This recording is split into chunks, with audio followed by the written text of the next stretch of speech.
할렐루야. 오늘 찬양대에 큰 은혜 받았습니다. 여러분, 진돗개와 잡종개, 명견과 잡종개의 차이점을 아십니까? 이 명견은 주인이 잘 해주니까 내가 하나님인가 보다 이렇게 생각하는 거야. 그러니까 주인이 나한테 이렇게 잘해주지. 근데 잡종개는 주인이 잘해주니까 자기가 하나님이라고. 처음부터 다시. 이 낮은 명견이. 아니면 아니라고 좀 사인을 좀 주세요. 그냥 우리 교인들 착해가지고 그냥 듣기만 하고 있어, 그래. 아이고, 참나. 다시 처음부터 하겠어요. 명견은 주인이 잘해주니까, 우리 주인이 하나님인가 보다. 그렇게 생각하고, 잡종견은 주인이 잘해주니까 내가 하나님인가 보다 이런 생각. 이제 알아들었죠? 네. 이게 참 내가 우리 찬양대 은혜를 너무 받아가지고 여러분, 항상 우리는 나를 대하시고 나를 사랑해 주신 그 하나님을 먼저 생각해야 된다는 거예요.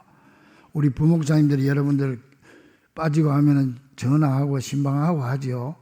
그때도 내가 잘나서 그런가 보다 이렇게 생각하지 말고 목사님들 뒤에 있는 하나님이 나를 이렇게 사랑하시는구나 이렇게 생각해야 된다는 그 말입니다. 여러분, 신학적인 용어로 보면요, 신앙의 부조화 현상이라는 게 있습니다. 조화가 안 된다는 거죠. 이게 뭐냐면은 축복받기를 원하면서 심지를 않는 거예요. 거두기를 원하면서도 심지를 않고, 기도하지 않으면서 얻기를 원하는 거예요. 기도해야 준다고 그랬는데 말씀을 안 보면서 말씀대로 살기를 원하는 거예요. 여러분, 다 그렇습니다. 지금 말씀을 안 보면서 말씀대로 어떻게 살 거예요? 전도는 안 하면서 교회가 부흥되기를 원하는 거예요. 전도를 안 하고 내가 전도 안 하면서 교회가 어떻게 부흥이 되겠어요? 여러분, 우리가 깊이 생각해 봐야 됩니다. 천국이 좋다고 할렐루야 천국 가고 싶다고 그러면서 당장 천국 가라 그러면 다 안 가려고 그래요. 나중에 가려고 그래요. 이게 죄는 아니고 신앙의 부조화 현상이라고 그럽니다. 저도 그렇고 여러분도 그런 마음이 다 있는데 이거를 깨야 됩니다. 이걸 깨트려야 내 신앙이 독수리같이 쭉쭉 뻗어서 올라갈 수 있을 줄로 믿습니다. 우리 성도들의 하나 같은 소원이 뭡니까? 우리 교회가 부흥이 돼서 하나님의 일을 더 많이 하고 지역 주민들을 위해서도 더 큰 봉사를 하고 하나님을 더 기쁘게 해주는 게 이게 여러분과 저의 소원 아닙니까? 그렇다면 우리의 이 기도가 헛된 기도가 되지 않기 위해서 전도해야 되는 거예요. 전도해서 교회 부흥이 돼야 하나님의 일을 더 크게 더 효율적으로 할 수 있을 줄로 믿습니다. 그런데 이 전도를 성공하기 위해서는 반드시 7가지 실천 사항이 있습니다. 여러분 꼭 기억하세요. 집에 가서 홈페이지 들어가면 제 설교 나오니까 다 적으세요. 적어가지고 과연 내가 진짜 나는 교회가 부흥되기를 원하고 우리 교회가 성장되기를 원하고 전도하기를 원하는데 정말 내 마음 자세에 이런 것이 있나? 이 기초, 이 실천상의 기초가 있어야 되는데 그것도 없으면은 머리 위에 집은 질 것 같아서 그냥 헛들이 마음만 원하지 뭐 실제로 열매가 하나도 안 맺히는 거예요. 그럼 그 7가지 뭐냐? 첫째는요, 가장 중요한 게 전도 대상자가 있어야 돼요. 전도 대상자를 확실히 정해야 돼요. 여러분 아이를 가져야 나을 거 아닙니까? 그래서 태신자라고 그럽니다. 태신자. 이 전도 대상자를 가지기를 위해서 기도해야 되고 없으면 당장 정하세요. 빨리 아이를 가지세요. 그래서 전도 대상자가 분명히 있어야 된다. 그 다음에 둘째, 간절한 소원을 가지고 있어야 된다. 아이를 가졌으면은 이 태아를 위해서 기도하는 것처럼 매일 시간을 내서 기도하고 간절한 소원을 가지고 있어야 돼요. 마음으로만 생각하면 안 돼요. 간절한 소원. 우리 교회 이한성 집사하고 최지호 집사하고 젊은 집사들이 있어요. 아주 어릴 때부터 내가 잘 키운 그런 아이들, 그런 집사님들인데, 우리 교회에서 만나가지고 우리 교회에서 둘이 결혼하고 내가 주례했어요. 참 좋아요. 여러분들 자녀들도요, 한 교회에서 모여서, 우리 교회는 한 교회 커플들이 많습니다. 그런데 이 집사님이 결혼해서 아이를 가져야 되겠는데, 여러분, 내가 그 두 집사의 그 아이를 가지기 위해서 제가 얼마나 기도했는지 몰라요. 기도 참 많이 했습니다. 건강하고 좋은 아이를 달라고 기도했고, 근데 임신했다고 그래. 얼마나 기쁜지. 근데 우리 애기 엄마 될 집사가 몸이 좀 약하다고 그래요. 그래서 이 아이를 건강하게 순산하도록 하기 위해서 제가 기도 많이 했습니다. 아마 내 손자 가졌을 때보다 더 기도 많이 한 것 같아. 건강하게 순산하게 해달라고. 그래서 아이를 낳았어요. 지금 몸조리 중인데 얼마나 기쁜지 몰라. 얼마나 기쁜지 몰라. 이게 하나님의 축복이에요. 전도도 마찬가지입니다, 여러분. 전도도 태신자를 먼저 가지고 그 다음에 이 태신자를 위해서 기도해야 되는 거예요. 기도할 때 하나님께서 좋은 순산할 수 있도록 축복해 주실 줄로 믿습니다. 그리고 셋째로 전도 대상자를 위해서 희생하고 헌신해야 돼요. 여러분, 성경에서 보면 전도인을요, 농사 짓는 사람에 비유했습니다. 농부에 비유했습니다. 수고하는 농부와 같다고 그랬어요. 여러분, 농부가 씨를 뿌려놓고 내버려두면은, 씨를 안 뿌리면 그건 아예 기대가 없고, 씨를 뿌리더라도 뿌려놓으면은 잘 가꾸어야 되지요. 추수해야 되지요. 창고에 들일 때까지 얼마나 수고가 많습니까? 마찬가지로 우리가 전도하기 위해서는 그 전도 대상자를 위해서 복음을 뿌려야 되고, 물을 줘야 되고, 땀을 흘려야 되고, 주님 앞에서 기도하면서 그 사람을 위해서, 그 영혼을 위해서 희생하고 헌신해야 됩니다. 그래야 열매가 맺히는 거예요. 그래서 성경에 보면은요, 만약 우리 심지 않고 거두려고 한다든지 가꾸지 않고 거두려고 하는 것은 스스로 속이는 것이다. 성경에 있어요. 스스로 속이고 하나님을 업신여기는 거라고 그랬어요. 죄가 된다고 해서 오히려. 갈라디아 6장 6절에 보니까 가르침을 받는 자는 말씀을 가르치는 자와 모두 좋은 것을 함께하라. 스스로 속이지 말라. 하나님은 업신여김을 받지 아니하시나니 사람이 무엇으로 심든지 그대로 거두리라. 자기 육체를 위하여 심는 자는 육체로부터 썩어질 것을 거두고 성령을 위하여 심는 자는 성령으로부터 영생을 거두리라. 우리가 선을 행하되 낙심하지 말지니 포기하지 아니하면 때가 이름에 거두리라. 믿습니까? 우리가 선을 행하되 낙심하지 말고 끝까지 보살피라는 거예요. 이런 수고가 있어야 전도의 열매가 맺히는 겁니다, 여러분. 그리고 넷째로요, 중요한데요, D-Day를 잡아야 돼. D-Day. 매달 며칠 5월달까지 5월 중으로 금년 여름 안으로 딱 D-Day를 잡고 그 안에 데리고 오도록 기도를 해야 되는 거예요. 10년 후에 20년 후에 언젠가는 가겠지, 이게 아닙니다. 그리고 전도 대상자를 잡더라도 저 제주도에 있는 친척, 그건 당연한 것이고, 우리 교회에 데리고 올 사람을 전도 대상자로 잡아서 D-Day를 딱 정해서 그날 데리고 오도록 해야 되고, 그 다음에 다섯째는 오래 참음으로 해야 되고, 여섯째는 빚진 자의 자세로 해야 되고, 일곱째는 고난받을 걸 각오하고 전도해. 수고하는 농부가 농사를 지어 놓으면은 여기에 땀 흘리고 애쓰고 힘쓸 걸 각오도 안 하고 씨만 뿌려놓고 낮잠만 자도 열매가 맺히겠습니까? 그런 각오를 하고 해야 돼. 그래서 사도행전 1장 8절에 오직 성령이 너희에게 임하시면 너희가 권능을 받고 예루살렘과 온 유대와 사마리아 땅끝까지 내 증인이 된다고 그랬는데, 보세요 여러분, 오직 성령이 너희에게 임하면 너희가 권능을 받는다. 권능은 능력이거든. 전도의 능력을 받는다. 삶의 신앙의 능력을 받는다. 그러면 성령이 너희에게만, 성령을 어떻게 받아요? 기도해야 성령 받지요. 예루살렘에서 마가다라방에서 120명의 성도들이 열흘 동안 부르짖어 기도했을 때 성령이 임했잖아요.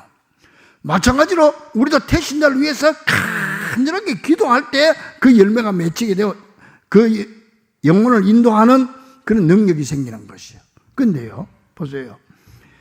너희가 권능을 받고 예루살렘과 온 유대와 사마리아와 땅끝까지 내 증인이 된다고 그랬는데요. 증인이 뭐냐면 헬라어로 말투스 그래요. 이건 순교자라는 뜻이에요. 너희가 성령을 받으면 순교자가 될 것이라고 그래요. 그러면 보세요. 이 순교자, 지금은 뭐 우리나라에 예수 믿는다고 죽인 사람이 있습니까? 북한은 지금도 그 죽입니다. 근데 우리는 순교자가 될 수가 없어요. 그래서 순교자는 세 가지 종류의 순교자가 있답니다. 첫째, 적색 순교. 적색 순교는 직접 예수 믿는다고 죽이는 거예요. 그리고 녹색 순교. 녹색 순교는 아프리카나 필리핀이나 이런 데 선교사로 가서 일생을 바치는 거예요. 녹색 순교. 그 다음에 백색 순교가 있어요. 이거는 우리의 삶의 현장에서 우리가 여기에서 예수 믿는다고 힘쓰고 애쓰고 핍박받고 고난받고 전도한다고 몸부림치는 거, 이게 백색 순교예요. 백색 순교. 그래서 우리는 백색 순교자의 삶을 살아가야 될 줄로 믿습니다. 여러분, 우리 예수님은요, 나 하나 구원하기 위해서 그 모든 십자가 고난을 당하신 사실을 기억하고 천하보다 귀한 한 생명을 주님 앞으로 인도함으로 한 천하를 주님 앞에 드릴 수 있기를 주의 이름으로 간절히 축원합니다. 자, 이렇게 해서 이제 단단히 마음 먹었습니다.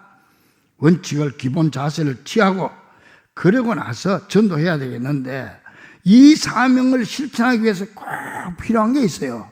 그게 뭐냐면은 분명한 전도의 동기가 있어야 돼요. 분명한 동기가 없으면 가다가 말아버리고 흔들리는 거예요. 엉뚱한 데로 가는 거예요. 분명한 동기가 있어야 되는데, 이 전도의 분명한 동기가 뭐냐? 첫째는 먼저 내가 받은 하나님의 은혜와 사랑을 기억하는 것입니다. 믿습니까? 내가 받은 사랑을 먼저 기억해야 돼요. 내가 하나님께로부터 받은 그 사랑과 은혜를 먼저 기억해야 그 다음에 남에게 그걸 전달할 수가 있는 거예요. 여기 기영에 가보면은 기영호수공원이라고 하는 데 있어요. 그 안으로 쭉 들어가 보면은 카페도 있고 뭐 좋은 식당들도 있습니다. 그 언젠가 제가 몇 년 전이에요. 그 목사님들 모임이 있어서 갔더니 좋은 식당이 정했는데 그 마당 입구에 아주 잘 지어놓은 개집이 있어요. 오늘 왜 개 얘기만 자꾸 하는지 몰라. 개집이 있는데 지금 우리로 말하면 호텔급이야. 근데 그 주인 얘기를 들었어요. 주인이요. 이 개가 그 한 마리 있는데 자기가 언제 도살장인가 뭐 그 개 잡는 그런 데 앞으로 갔대요. 지나가는데 이 개가 있는데 주인이, 그 도살장 주인이 그러더래. 요게 이제 다음 순서라고 그러더래. 다음에 잡을 놈이라고 요게. 그런데 임신했습니다 그러더래. 그러니까 이 식당 주인이 아이고 저 임신해가지고 다음 순서로 지금 도살이 잡혀야 되니까 안 됐잖아요.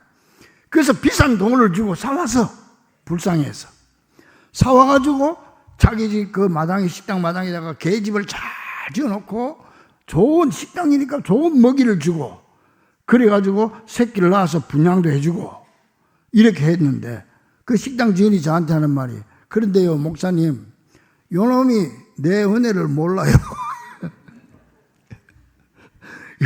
요 개가 주인의 은혜를 모른대요. 그러니까 막 짖고 막 계속 그런대요. 나는 그 얘기를 들었을 때, 야, 그게 내 꼴이 아니냐, 이런 생각을 했습니다. 우리가 하나님 앞에 말할 수 없는 은혜와 사랑을 받았으면서도 내가 바로 그런 모양이 아닌가, 이런 생각을 해봤습니다. 자, 그렇다면 이제 내가 받은 그 하나님의 사랑과 은혜를 한번 기억해 보세요. 여러분, 솔직히 내가 잘나서 구원받았습니까? 하나님의 사랑이 커서 구원받았습니까? 내가 능력이 있어서 집사 권사가 됐습니까? 하나님의 자녀가 됐습니까?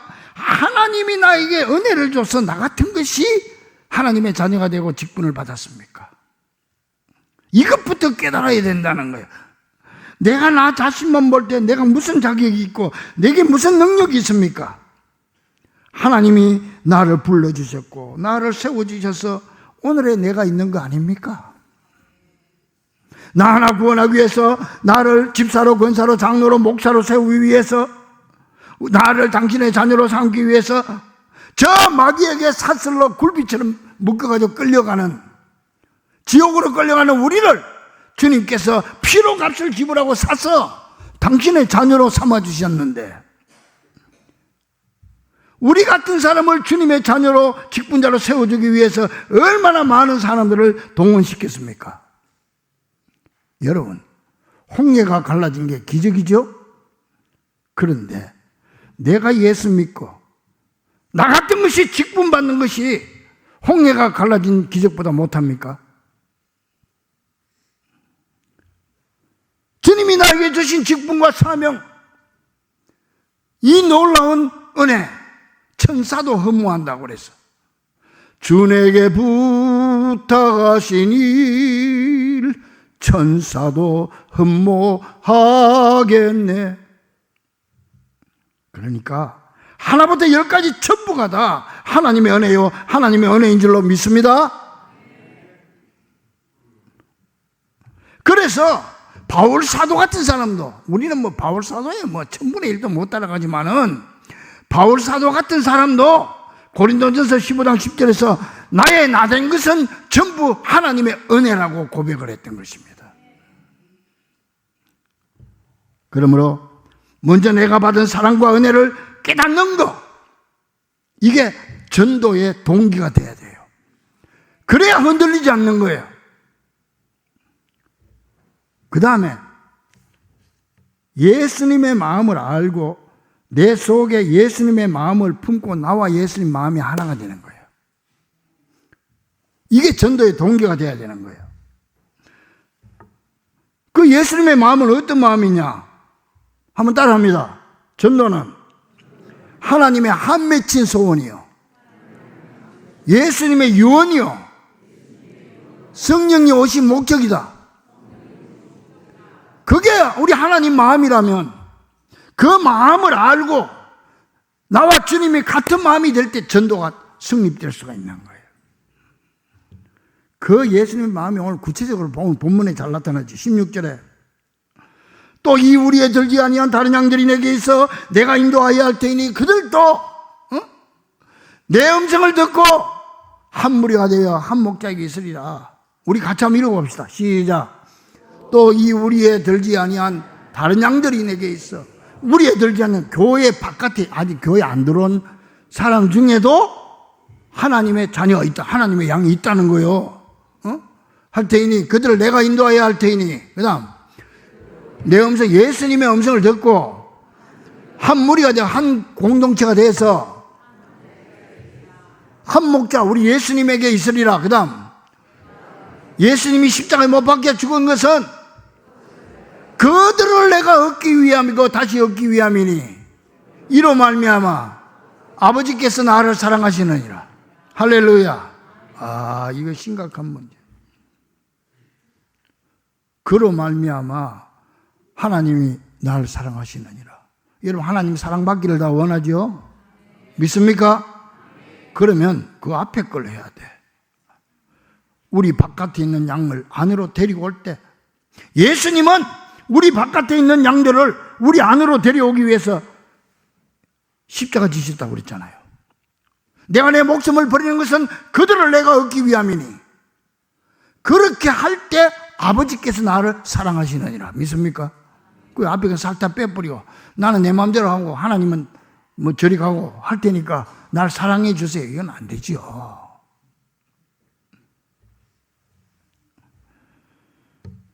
사랑하는 여러분, 이 예수님의 마음을 깊이 새기고, 그래서 바울 사도가 입버릇처럼 하는 말이 뭔지 아세요? 내가 주 안에, 주님이 내 안에. 주님과 내가 하나 되는 거란 말이에요.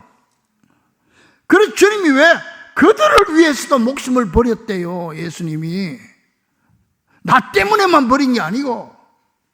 그러니까 주님께서 그들을 우리 안으로 우리 보고 인도하라고 말씀하시는 것입니다. 하나님의 마음이 이런 마음인데 나는 아니야. 나는 그렇게 생각 안 해. 그러면은 탕자의 형 같은 마음이에요. 탕자의 아버지의 마음은 잔치를 벌리니까 야, 죽었다가 살아난 내 아들이 왔다. 네 동생이 왔잖냐. 그런데 형은 뭐라고 하는지 아세요? 자기 동생을 인정 안 하는 거예요. 나하고 관계없다는 거예요. 모든 재산을 가지고 가서 탕진해버린 아버지의 아들이 오매 이렇게 잔치를 벌였습니까? 자기하고 상관없다는 거예요. 그러니까 그 탕자의 아버지가 아니야, 걔가 네 동생이야.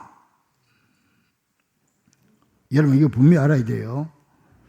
하나님께서 나를 부르신 것은요, 나 하나만을 구원받는 것으로 끝나지 않고 아직도 저 우리 바깥에 있는 하나님의 양들을 찾아서 우리 안으로 데려오라고 우리를 먼저 부르셨다는 사실입니다. 할렐루야. 믿습니까? 이거 알아야 돼요. 이걸 모르면 신앙생활 여러분 힘듭니다. 이게 지상 최대의 명령이라고 그런 거예요. 이걸. 자, 그렇다면 이 지상 대명령을 수행하기 위해서 우리는 어떻게 해야 될까요?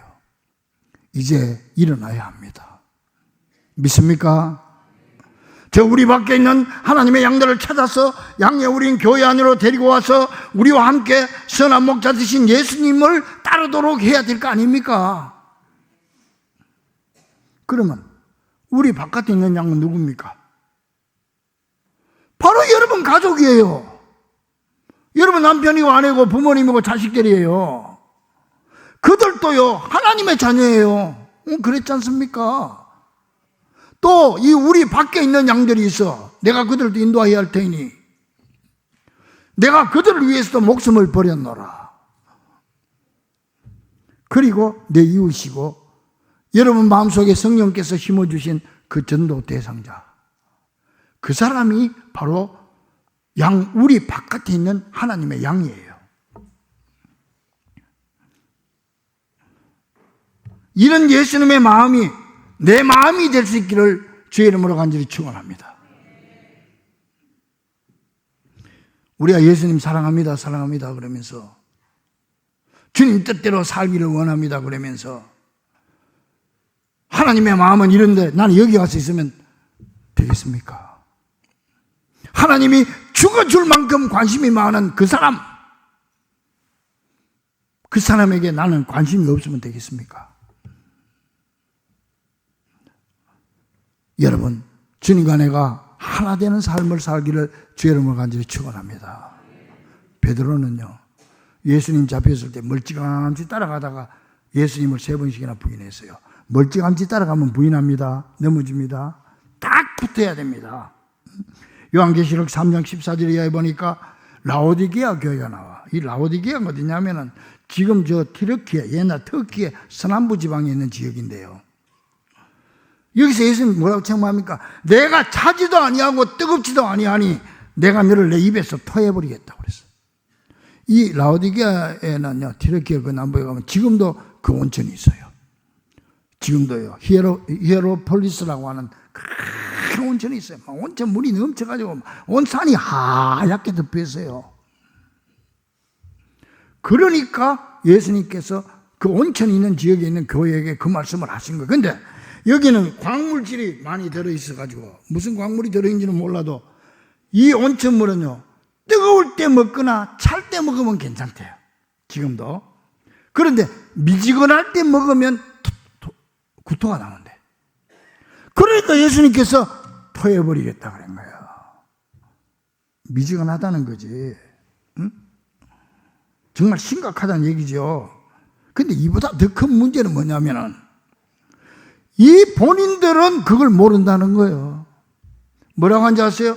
나는 부자라 부유하여 부족함이 없다 하니 예수님은 볼 때 그런데 자기들은 나는 뭐 됐어. 내가 이 정도면 됐지. 나는 부자야. 나는 괜찮아. 그러니까 예수님이 얼마나 답답했겠습니까? 자기 만족에 빠져 있다는 거죠. 그 예수님이 너는 네 공고한 것, 공고하다고 하는 건 영적 파산 상태에 이르는 것, 또 가련한 것, 영적으로 불쌍해서 가슴이 아플 정도의 상태, 그것과 가난한 것과 눈먼 것과 벌거벗은 것을 알지 못하도다. 네 자신을 알지 못하는구나. 착각을 해도 보통 착각을 한 게 아니라 그 말이죠. 응? 그래서 예수님이 안약을 사서 발라라. 그 히에로폴리스 라오디게아 지역에는요, 그 당시만 해도 약학 학원 같은 게 있었어요. 약을 연구하는. 그래서 그 당시에 세계적으로 제일 유명했던 게 거기서 나오는 약 중에 안약이 제일 유명했어요. 그러니까 예수님이 안약을 사서 눈에 발라라고 그런 거예요. 그러면서 주님께서 답답하셔가지고 이제 제발 마음을 열어라. 내가 너에게 들어가고 너는 나와 함께가 돼서 나와 하나가 돼서 함께 가자. 혹시 여러분 이 미지근한 신앙, 자만에 빠져있고 착각에 빠져있는 신앙, 가련한 신앙, 눈먼 신앙, 이게 우리 보고 하시는 말씀이 아닐까요? 예수님을 따르는 사람들은 두 형태의 교인이 있습니다. 예수님의 옷자락만 붙잡고 따라가는 사람이 있고 예수님께 딱 붙어서 하나로 가는 사람이 있어요.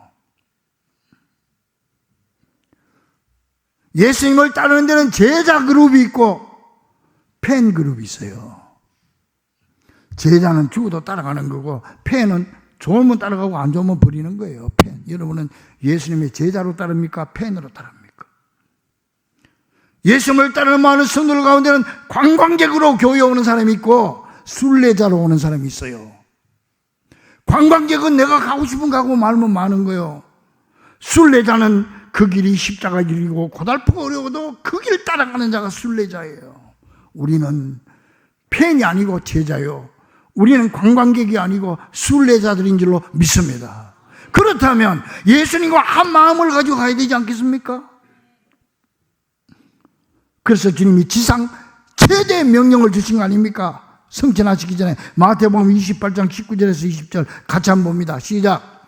그러므로 너희는 가서 모든 민족을 제자로 삼아 아버지와 아들 하나님과 아들 예수님과 성령의 이름으로 세례를 베풀고 내가 너희에게 분부한 모든 것 영혼을 구원하라. 양무리 밖에 있는 그 양들을 데려오라는 것을 어떻게 가르쳐 지키게 하라. 볼지어다 내가 세상 끝날까지 너희와 항상 함께 있으니라. 그러니까 낙심하지 말고 힘들더라도 실천해라. 내가 너희와 함께 해주겠다. 이걸 지상체 명령이라고도 하지만은 대위임령이라 그렇게도 얘기합니다. 대위임. 이걸 디트리 본헤퍼 목사, 독일의 본헤퍼 목사는요 제자도라고 그랬어요. 제자도. 그러면서 이렇게 말했어요. 제자도가 없는 기독교는 그리스도가 없는 기독교다. 제자도는 그리스도에게 붙어 있다는 것을 의미한다. 따라서 제자도가 없는 기독교는 그리스도를 인정하지 않는 하나의 신화일 뿐이다. 세계적인 영성신학자 달라스 윌라드 목사님 말했습니다.